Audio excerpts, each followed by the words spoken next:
Happy day students. This is part 3 video of chapter 3, the Delhi Sultans.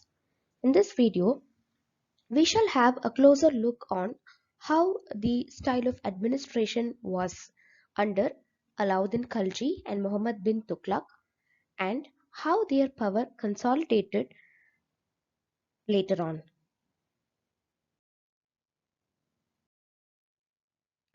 Right. So to start with, we shall have a closer look on the administration under the Khaljis and Tughlaqs. Consolidating such a vast kingdom, Delhi Sultans or Delhi Sultanate needed reliable governors and administrators. Rather than choosing aristocrats and ladder chieftains, the early Delhi Sultans, especially Iltutmish, favored their special slaves who were purchased from or through the military service. And these special slaves were called as Bandagan Persians, meaning special slaves. Okay, Bandagans. They were given the special name Bandagan. They were carefully trained and placed in some of the most important offices in the kingdom. So the sultans were mostly trusting the Bandagans, and that is why the slaves, these sultans relied mostly on the slaves. And the slaves, because of the trust they knew that the sultans had on them, were very, very reliable. The Tughlaqs and Khaljis continued to rely on the Bandagans and also started to rely on the people of humble birth who were called the clients. Right. Now, clients born without a lot of money or status. So that is why they are called as born as clients or humble birth. And they were placed in high political positions like governors, governor generals, and this because of all this low status people being brought into courtiers, this actually created a lot of political instability. The others, especially the nobles who used to heredate have their positions as hereditary from their fathers, they just felt that there's a little um, instability, political instability in the court. The slaves and the clients were loyal to their sultans masters but not to their heirs.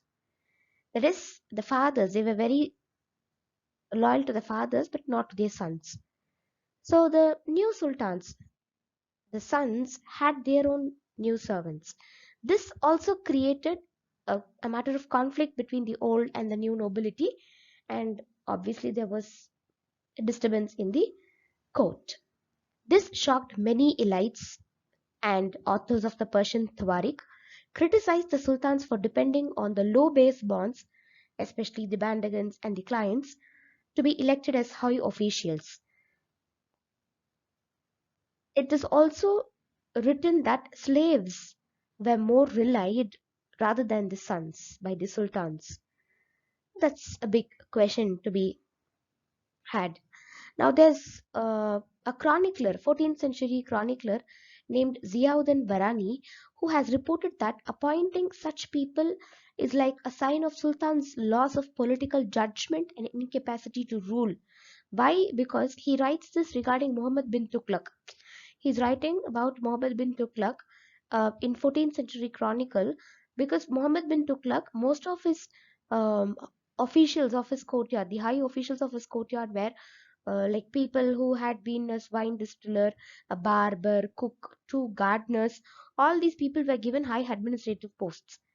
So that is why Ziauddin Barani, he actually criticized Muhammad bin Tughlaq, saying that he has actually had some loss of political judgment and this shows the incapacity to rule.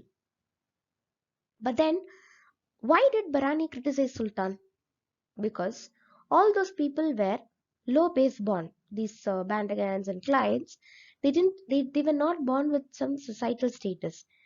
Only after getting the positions in the Sultan's courtyard, they had some uh, positions, a meaning for their birth. So, like the earlier sultans, the Khalji and Tughlaq monarchs appointed military commanders as governors. These lands were called as Ikta, and the landholder was called as Iqtadar or Mukti, right? So the people were called as Iqtadar or Mukti. What is the duty of this Mukti? Muktis was to lead military campaigns and maintain law and order of their Iqtas. Iqtas were given to each Mukti, Iqtadar. Exchange of their military services, the Muktis collected revenue as salary from the Iqtas. Control over Iqtas were efficient, effective when it was the control was not inherited or the service over an Iqta was for short period of time. The harsh conditions were rigorously imposed during Alauddin Khalji and Muhammad bin Tughlaq's reign. Especially, accountants were appointed to check the revenue collected by the muktis, whether taxes are collected as prescribed by the state and whether the mukti is maintaining the required number of soldiers in the ikta given and all that. As the Delhi Sultans brought the hinterland under their control, they forced the landed chieftains. Landed chieftains called Samanta aristocrats, rich landlords, to accept their authority. Under Alauddin Khalji, assessment and collection of state revenue under its control was very high, and the rights of local chieftains to levy taxes were denied, and they were also forced to pay tax. Right? And old chieftains, landlords, revenue were the revenue collectors and assessors. So taxes collected were three of types. On cultivation, it was called Kharaj, 50%, and on cattle and on houses as well. Large parts of the subcontinent remained outside the control of the Delhi Sultans. Distant areas, Bengal from Delhi and annexing South India, Gangetic Plains, the forested areas, Sultans couldn't penetrate. Alright, now what happened? This led to the consolidation of both their powers. Right? The consolidation started with the Mongol attack under Genghis Khan, who invaded Transoxania in the northeast Iran in the year 1219. Thereafter, the Delhi Sultan faced its onslaught soon, means the decline. So the Mongols' attack happened during the reign of Alauddin Khalji and continued during the early years of Muhammad bin Tughlaq. So it was said that Alauddin Khalji had a very powerful reign compared to Muhammad bin Tughlaq. Now let's just understand the few important points under the consolidation of Khaljis, Alauddin Khalji. So the Mongols attacked twice, one in the year 1299 to 1300, and second attack happened between 1302 to 1303. So what happened? Alauddin Khalji had a very strong standing army. He took very big defensive measures, and he also constructed Siri, new garrison town in Siri for his soldiers, and soldiers had to be fed. So crops from the Ganga Yamuna Doab. Remember when the uh, in between regions Doab was cleared out? Crops from those regions where from which tax was collected, and it was given for the soldiers to be fed. And soldiers had to be paid. So salaries were given. Soldiers purchased from merchants. Alauddin Khalji had officers surveyed price control of the merchants' goods. So merchants were punished if they were selling goods which is of not prescribed rates. And quite successful administrative measures were taken by Alauddin Khalji, which is very much praised by the chroniclers in their chronicles, especially with regard to cheap prices and supply of goods. So that is why his success over Mongol invasions is highly spoken about. Compared to Muhammad bin Tughlaq, the Mongols attacked Muhammad bin Tughlaq during the early years, and they got defeated. Muhammad bin Tughlaq was very confident and he planned to invade Transoxania. Alright, but no new garrison towns were constructed during his time period. But instead, he just combined four old cities. From the four old cities, people were sent to new capital of Daulatabad, and army garrisoned in the four oldest cities. The tax from the four old cities were collected. Army was fed using the tax money collected. Additional tax was imposed um, in some areas. This created famine, and because of the large army, maintenance was a big question.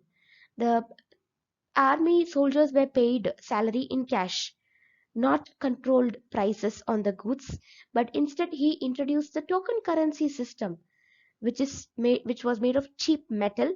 People were not convinced, so they saved gold and silver and paid tax using the cheap currency. So if it is to see the consolidation under Muhammad bin Tughlaq, the administrative measures were quite failure, and the Kashmir campaign was a big disaster and disbanded large army. People were shifted to Daulatabad, which was resented later by Muhammad bin Tughlaq, and additional taxes. This created famine, especially in the Ganga Yamuna Doab, which was considered to be very fertile during Alauddin Khalji's time period. And this token currency that was issued during Muhammad bin Tughlaq was a big failure, which was recalled later. Tughlaq's army was the first to plan invasion of Transylvania against the Mongols, and planned by Tughlaq as military offense, but the second time he was not right. Sultanate in the 15th and 16th centuries. After the Tughlaqs, Sayyid and Lodi dynasties ruled Delhi and Agra in 1526. By then, Jaunpur, Bengal, Malwa, Gujarat, Rajasthan, and the entire South India ruled and governed by independent rulers, flourishing states and prosperous capitals. After this emergence of the new ruling groups, which include Rajput rulers and Afghans, it was then continued by Sher Shah Sur. Between 1540 to 1545, he was actually the manager of a small territory, who managed a small territory under his uncle in Bihar, and he challenged defeated Mughal Emperor Humayun and captured Delhi, established his own dynasty called the Sur dynasty, and ruled for a very flourishing years of 15 years. Though it was a short period, he borrowed administrative elements from Khalji, because of which he proved to be very efficient during the short span of 15 years. Sher Shah's administration was followed like a model by the great emperor Akbar, who consolidated the Mughal empire and ruled the entire subcontinent between 1556 to 1605. So this is all about the Delhi Sultans and the powerful rulers Alauddin Khalji, and how the consolidation took place under the reign of Muhammad bin Tughlaq. Hope you understood the concepts and enjoyed all the three parts of videos. Thank you. Have a nice day.